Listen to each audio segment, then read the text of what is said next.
है ना, मेरे ही टैक्सेस के पैसे से ये कोर्ट, ये पुलिस सिस्टम मुझे और मेरी फैमिली को और बाकी लोगों को भी हैरास करेगा, जो अच्छे लोग हैं। तो जो सप्लाई है वैल्यू का, उसी को खत्म कर देना चाहिए।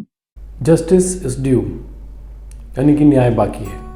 आज सोशल मीडिया पर सारे दिन ये छोटा सा एक चंक चलता रहा, जस्टिस इज ड्यू। और ये क्यों चलता रहा, इसके पीछे की खास वजह है।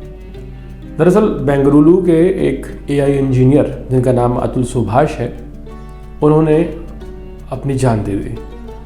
लेकिन जान देने से पहले उन्होंने तकरीबन 1 घंटे 20 मिनट का एक वीडियो बनाया, और इस वीडियो में उन्होंने नंगा किया इस सिस्टम को,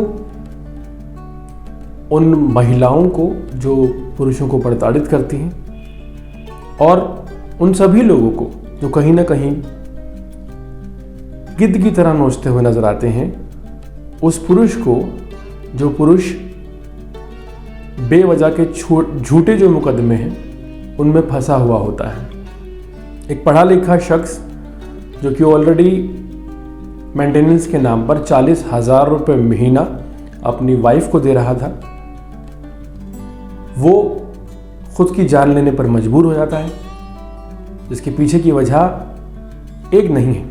वजह सिर्फ ये नहीं है कि उसके ऊपर झूठे आरोप लगा दिए जाते हैं, वजह सिर्फ ये नहीं है कि जो अतुल सुभाष थे उन पर एक के बाद एक तकरीबन 8 केस लगा दिए गए। वजह ये भी नहीं है कि बेंगलुरु में काम करने वाले अतुल सुभाष पिछले 2 साल में जैनपुर तकरीबन 120 बार आए थे कोर्ट की तारीख भुगतने के लिए।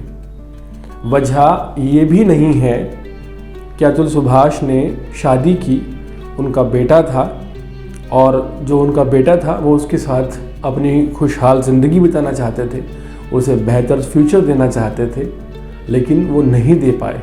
वो इस बात का रिग्रेट करते हुए नजर आए। 24 पेजेस का एक लेटर उन्होंने छोड़ा है अपने पीछे, और इस लेटर में वो उस जज साहिबा की भी तारीफ़ करते हुए नज़र आ रहे हैं, जो कि उनके कहे अनुसार जो उनका लेटर है 5 लाख रुपए की डिमांड कर रही थी सेटलमेंट पर। और इन सब में सबसे ज़्यादा शर्मनाक वाक़या ये है कि जब आखिरी बार कोर्ट में अतुल सुभाष अपनी बीवी से मिले तो उनकी बीवी ने कहा कि तुम अभी मरे नहीं। तो उन्होंने कहा कि अगर मैं मर जाऊंगा तो तुम्हारा खर्चा कौन उठाएगा, ये जो षड्यंत्र मेरे खिलाफ चल रहा है तुम्हें कौन पालेगा। और अंत में जैसा कि कई बार हुआ है कि पुरुष इस दुनिया को अलविदा कह देते हैं, अतुल सुभाष ने बड़े दुखी मन से ये बात कही कि मेरे ही पैसे से, मेरी ही मनी को वेपनाइज करके मेरे खिलाफ यूज़ किया जा रहा है, और मेरा पैसा लेकर हर महीने 40,000 रुपया ये लोग मुझे ही प्रताड़ित कर रहे हैं।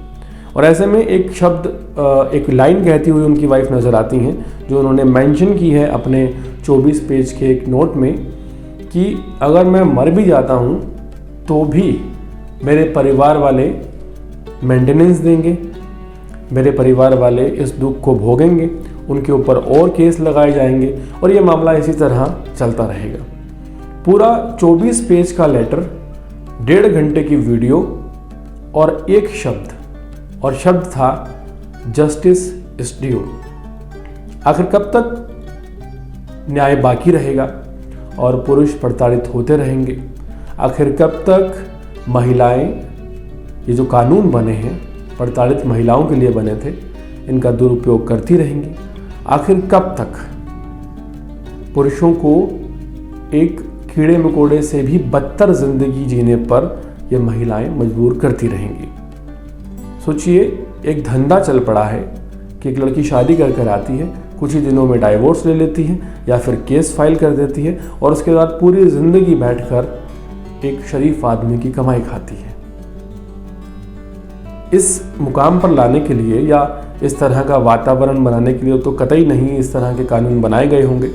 कानून ये सोचकर बनाया गया होगा कि जस्टिस सबको मिले।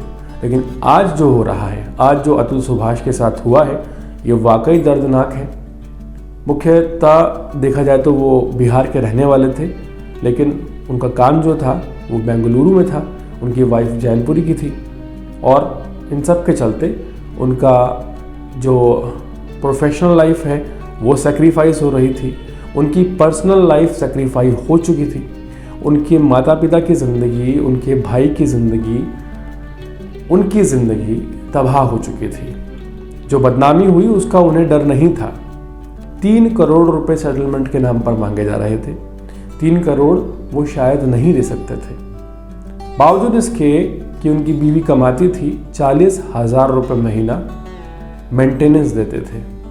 लेकिन यहाँ भी लोगों का जो इस तरह का एक्सटॉर्शन करते हैं उनका पेट नहीं भरता, वो और ज़रा डिमांड करते हैं। और वो आए दिन ऐसी ऐसी डिमांड करते हैं कि एक पुरुष अंततः अपनी जीवन लीला समाप्त करने के अलावा कोई और रास्ता नहीं ढूंढता।